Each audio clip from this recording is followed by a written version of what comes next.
Magandang araw po o magandang umaga po sa inyong lahat. Sana matapos yung panoorin itong aking vlog ay makapag-subscribe kayo sa aking YouTube channel. At sana matapos yung panoorin itong aking vlog, paulit-ulit si Sir Bong. Pakihit na rin yung notification bell para every time na nagkakaroon ako ng bagong vlog ay madali kayong manonotify. At yung palaging request ni Sir Bong kasi dyan sa mga vlogs ko ay marami nang lumalabas na ads. Sana pag lumalabas yung mga ads, huwag nyo siyang i-skip. Papanoorin nyo ng buong buo lahat ng ads na lumalabas dyan sa aking vlog.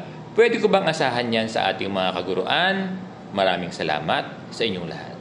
May mga nagsisirculate na balita, ang sabi, ang info, wala daw tatanggapin na PBB yung ating mga guro. At si Sir Bong, alam nyo, kasama dyan para sa taong ito, 2025. Alam nyo, yung PBB natin ay talagang yearly ay natatanggap nating lahat.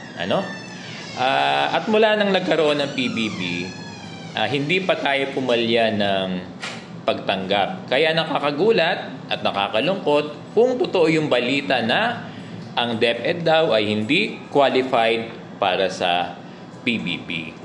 Kung hindi qualified yung DepEd as entity to receive PBB, talagang malungkot nga tayong lahat, kasama dyan si Sir Bong.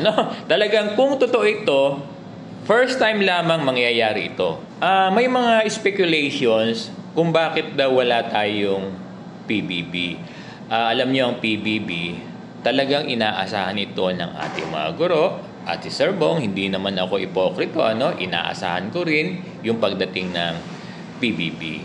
Alam niyo, malaking bagay yung PBB sa ating lahat, partikular sa ating mga guro. Kasi nasa halos 50% din kasi ng isang buwang sahod, diba? Natin, ng mga guro, yung PBB.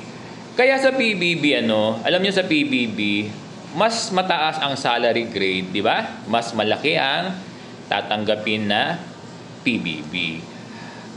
For this year, ang PBB na tatanggapin natin ay yung year 2023. Tama ba, Sir Bong?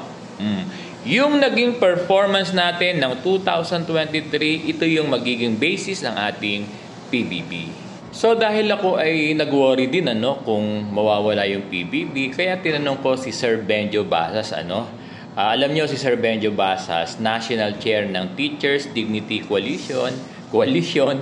Lagi niya kasi nakakahalubilo yung ating mga DepEd authorities. Ang sabi ni Sir Benjo Basas, as per Sir Benjo Basas, yun daw ating PBB ay inaayos na sa itaas. Meaning, meron tayong PBB for this year as per Sir Benjo Basas. Meron daw tayong tatanggapin na PBB for this year. Now, kung kailan, yan ang hindi pa natin alam. Kasi ang PBB, ito yung benepisyo na tila napakahirap nating ma-receive. Tama ba, Sir Bong? So, happy ba yung mga teachers natin o malungkot pa rin? Maraming salamat sa inyong lahat.